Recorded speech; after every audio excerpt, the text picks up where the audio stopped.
Today, I'm going to show you the most no-skill strategy to easily hit diamond in merge tactics. We are going to be using the elixir loom. Let's buy the barb here and the spear goblin, perfect 2 out of 2 goblins on round 1. And what makes this strategy no skill is that the elixir loom is the easiest and most RNG based ruler to use in the game, I would say, or at least when you're in a full lobby of looms, because the winner is basically the luckiest player. So as long as you use the loom and go for this comp, it's pretty much just luck based, and over time, if you play decently, you'll get those wins eventually. And the exact comp you want to use is double ranger, double blaster, double juggernaut, and you could use that 7th troop with whatever you want. Let's get the Valkyrie for the clan at least and upgrade the Valkyrie again. And basically what your comp is going to look like is you'll have the Spear Goblin, usually when you have the 2 out of 2 Goblin trait, so you can just add in like another Blaster, just to make that 2 out of 2 Blaster trait. It's really easy, just have to add in one more troop. Same logic with the Dark Goblin, you usually have the Dark Goblin as well, so you can just add in one Ranger to get the Ranger's buff. And you'll have the Goblin Machine a lot of times too, so you just add one Juggernaut.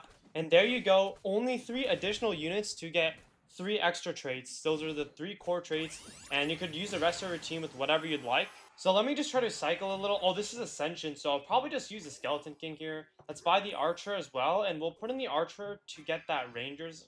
And yeah, this is exactly perfect because we'll 3-star Skeleton King, giving us the other Juggernaut, meaning we'll only need the Goblin Machine, and we already have the Dark Goblin and the Archer, the Spear Goblin as well, so it's a really easy comp to go for, and it doesn't really require thinking because you'll often just always get these cards anyways, and you don't really have to think to pivot towards a different comp. And also, this comp is just genuinely really strong because the double blasters and rangers give insane DPS, and your Juggernaut, of course, the best frontline trait, so it's overall just an extremely solid comp. Let's get that P.E.K.K.A here, and I'll probably go for the 2 Juggernauts here. And I think I'll sell the Barb just to 3-star that for now. And we could also add in the Musketeer, so that's our Blaster. So already, guys, I didn't even have to do much. We have the 2 Juggernauts, 2 Blasters, 2 Rangers. You only, again, you'll have Goblins. You should always just be going for Goblins either way, so you'll kind of just add in that extra card, get that easy trait, and it's an extremely good comp either way in terms of stats and traits. So we're going to defeat this dead guy pretty easily. And we'll hopefully just move on to the next opponent here. Maybe get a guaranteed second. I think he actually is going to win. The Dark Goblin might go insane. The Dark Goblin goes insane, and we're going to get a guaranteed second place. So let's go for this Goblin Machine here. Again, the last card can really just be whatever. Let's go for the Dark Goblin. Maybe we'll get a 3-star Dart here next. Okay, my opponent's running Assassin, so I got to try to anti-Assassin like this. I would say, I think we could actually just do this. And try to get that giant or that golden knight to get on my skeleton king so he doesn't get a free kill. I think it actually works. Yeah, perfect stuff. So our golden knight, or his golden knight's not going to be able to get a kill, which is really good. Our formation is quite good, and we should be able to win this round just because of that. The Dark Goblin's kind of going crazy, though. We are going to be able to defeat him, and we just have to try to get through these next few rounds.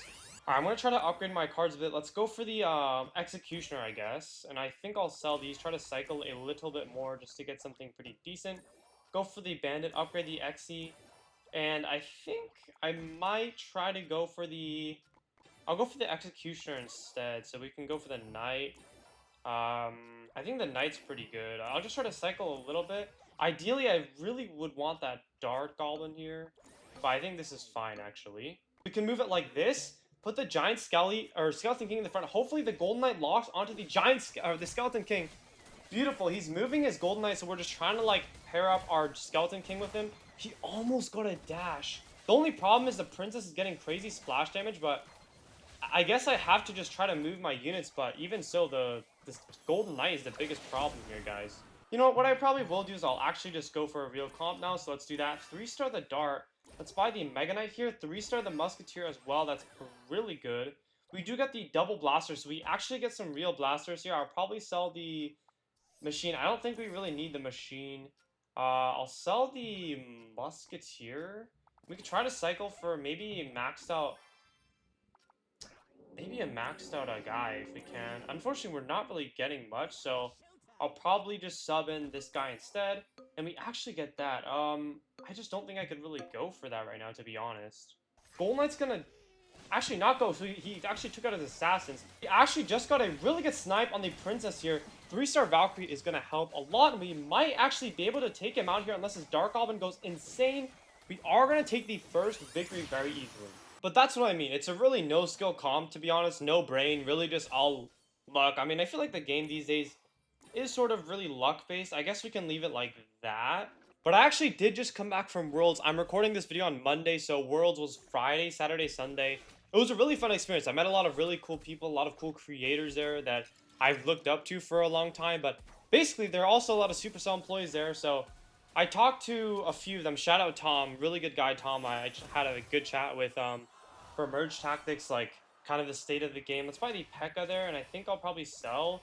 I really just need goblins at this point, so I'm willing to risk anything. We don't get it, unfortunately. But yeah, I was basically talking about how I asked him whether the Loon's presence in the meta was intentional, like because he's obviously like the best and easiest ruler on average, I would say, to use right now, and he said, yeah, it was intentional because the Spirit Empress was too broken, which is completely fair. The Spirit Empress was really broken. Actually, let's upgrade the Witch here. I forgot it's Ascension, so let's try to go for... I'm going to go sell this Barb just to get ranges. I kind of just want to survive this round if I can. But we are going to 3-star the Witch, and I did talk to him about, I guess, yeah, the balancing of the game. And I don't know, I feel like the game right now is really RNG based. It is made for casuals, he said, though, which is fair because, I mean, I guess if a game is just too, like, skill-based, it becomes really competitive. So I think that's probably where they're trying to go towards, making the Loong meta, is because the Loong is obviously way easier to use. That comes with being a lot more RNG dependent, though, I guess you could say. Let's upgrade the Knight. Honestly, I'm probably just going to sell this guy. I'm not going to lie. Let's try going for Archer here. Valkyrie. Really good Juggernaut. Sell the Princess here. And I'm just going to keep cycling. Hopefully, I can just make my troops all very well-rounded, very highly upgraded here. What's another card I could go for? I feel like this is decent enough. We have 3 Rangers. He has a 3-star Skeleton King, so I kind of just need to defeat everyone that's not the Skeleton King in order to have a chance to survive, because I don't think we're going to take out the Skeleton King, so we kind of have to take out... Hopefully we can take out this 1 HP Spear Goblin. If not, that would actually be... Yeah, okay, we do. And actually, I think we do take out the Skeleton King, so that's very good. But it was super interesting talking to someone on the Supercell team, because obviously I've talked to, like, you guys about the game, but not anyone, like, actually official about it, so that was very good. We could sell him because, I mean, he's just kind of useless. Let's be real here. Go for the machine. Hopefully 3-star if possible. I'll sell him just to get a bit more elixir here. Sell that Mega Knight, upgrade him again.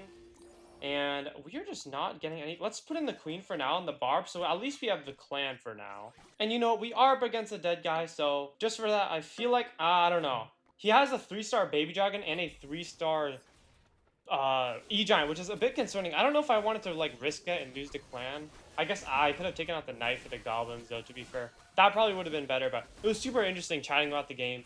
I'm very excited about the game. I love the game. You know, there's so many passionate people at Worlds as well, which is super awesome. All right, let's go for these 3-star Dart. That's really good. Let's see if we can actually 3-star our Goblin Machine. I'll sell this, and I'll go for the Executioner here. We could sell him 3-star the Knight. That's really good. Let's see what else we could go for here. Let's go for the Valkyrie. Possibly 3-star the Valkyrie. And I'm probably just going to keep cycling for that then, I guess. Upgrade the Barb, Musketeer instead of the Executioner, because we're just not finding any upgrades. We'll upgrade him again, so our comp is pretty strong right now. The Giant Skeleton is going to be the main problem, but I think we can keep him at bay, and it's not going to touch any of our backlines, so that's really good, I think. Unless they just walk up and get killed. Okay.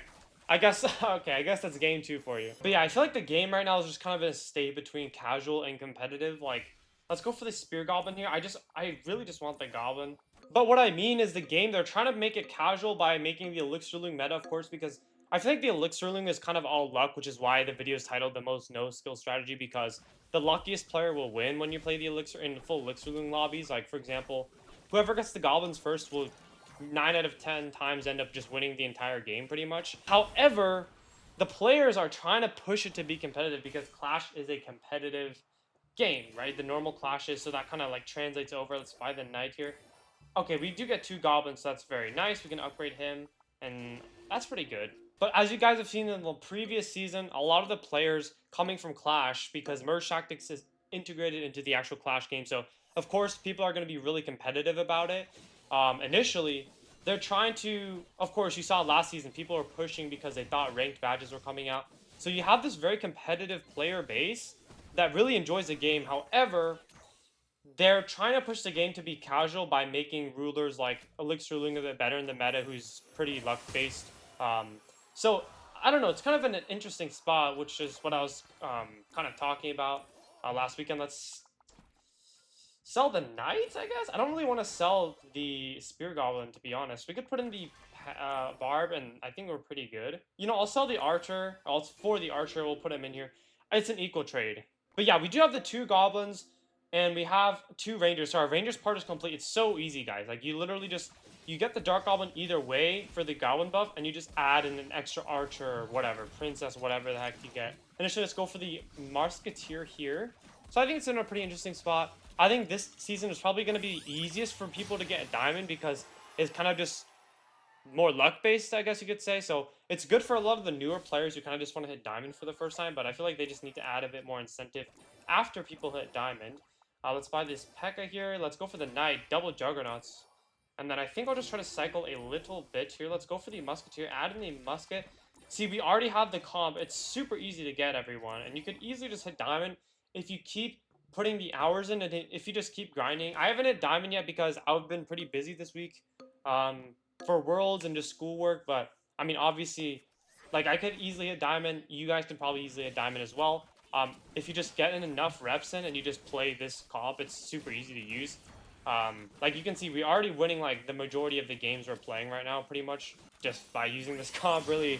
So that's all you really have to do. Let's go just cycle with this wizard, maybe 3-star the archer if possible. Musketeer, 3-star the musketeer, very nice. And I'll probably go for a dart goblin here, and I'll probably sell this dude. We do have the double throwers here. Let's put in the machine here, and I think I'll just upgrade him once just to help out a bit in this next round. No need to think about, you know, trying to pivot to a real comp after you've kind of built up your goblins. Like, in a lot of cases, you might think of doing like, oh, now that I have my goblins, I just kind of want to pivot. Nah, you could literally just stick with what you have. That's what you're supposed to do with the Lung, less flexible. And look at that. We're going to destroy this guy. We literally barely sold, barely pivoted, and we are already top 2. All you need is some decent lucks, but that's where the reps come in. 3-star the Dark Goblin. Hopefully, we can maybe go for a 3-star Valk. Perfect. And let's go for the Prince. We're just going to keep cycling. Maybe a 3-star Machine. Hopefully next round. And I'll probably, I want to leave the Knight in for the Noble trade here. And I'll probably... I guess I can put, I'll put the Valkyrie up front, I would say. I'll put the Knight in front for the Noble. I mean, he's pretty useless either way, but this is pretty good for now. And we could sell the Goblin Machine here. We don't really need him because we already have the 2 Juggernauts, but, I mean, he's a decent card. I don't really see... I'm not really rushed to sell him, to be honest, and we should be able to just completely win. Our Musketeer also stays alive here, guys. And looks like we are going to take Game 3 off pretty decisively. Also, I think from now on, I'll probably do 4 games in a video instead of 3, just because... I mean, the Loon games are obviously a lot shorter now because you just kill people a lot more easily. However, we do start with a 2-star Barb, and I think what I'm gonna do here is, I think I'm just gonna leave it. I could have put the Barb in the promotion. I don't know. I feel like I'm just gonna prioritize my HP right now, to be honest. Honestly, I think either of those moves would have been fine. I probably should have put him in the promotion, but I don't think this is too bad either way. We do survive, and we have a 2-star Barb to keep in the next round as well. So hopefully, I think if we win 2 games in a row, I think it's worth it instead of losing 2 potentially in a row. So I think this is fine. Let's go for the Barbarian again. Maybe 3-star in the future. I'll sell this now. Hopefully, I just need, yeah, double Goblin. Really good. We'll buy the Musketeer, and we'll put her in the promotion. But is it just me, guys, or do I feel like the game is dying? I feel like ever since ranked badges were not added and people kind of got disappointed, a lot of people lost interest. I don't really think it's Supercell's fault that happened. I mean, it isn't Supercell's fault that happened. A lot of people in the Discord server have been saying, like, oh, why is Supercell not adding ranked badges? You know, when they said they would. But, you know, it was Royale API that said the ranked badges were getting added, not Supercell themselves. And I get why people believed it because, you know, Royale API is a very reputable source, right? They only send out official things. They don't ever send out unofficial information. Like leaks or any of that. They don't send out any of that kind of information. So all of their information is very trustworthy. So even when I saw that the official Royale API news blog, I was like, oh, cool, badges are getting added too. And I even played a lot for that because I thought we were getting a ranked badge as well. So even I played a lot for that, and they didn't add them. So a lot of people got disappointed. This is kind of old news, but let's go for the Prince here because I actually promoted that Musketeer. So that's one less Musketeer in the pool. Let's see what I can get here. Valkyrie is always very good. Let's go for the machine here as well. And I think I will put in the blaster here just to get that blaster trait, and we should be in a pretty good spot. But yeah, I feel like a lot of people kind of lost interest, and that's kind of what I was mentioning earlier about us being in a pretty weird, awkward spot between having a casual game that Supercell's going for, but a very competitive player base, I would say. I mean, the most dedicated people are trying to play competitively, of course. I mean, I guess that applies to any game, but I feel like they kind of need to sort of cater towards the competitive edge of this. I'll buy the machine here. And I'll probably get the dart. Hopefully we just 3-star the dart, to be honest. Let's put, no, 4 goblins, 4 goblins. But I feel like at this point, they kind of need to just cater towards the competitive by, I mean, even incentivizing it just a little bit by adding a ranked badge. That would be really nice, to be honest. Because, I mean, like, it's relatively less effort on their part just adding a badge. But I believe it'll increase the player base by at least, like, a quarter. Because, I mean, everyone in Clash, like, I feel like the one thing people like in Clash the most is badges. Like, for example, CRL just happened, World just happened. So many people wanted the creator, not the creator badge, the, what is it called? The spectator badge.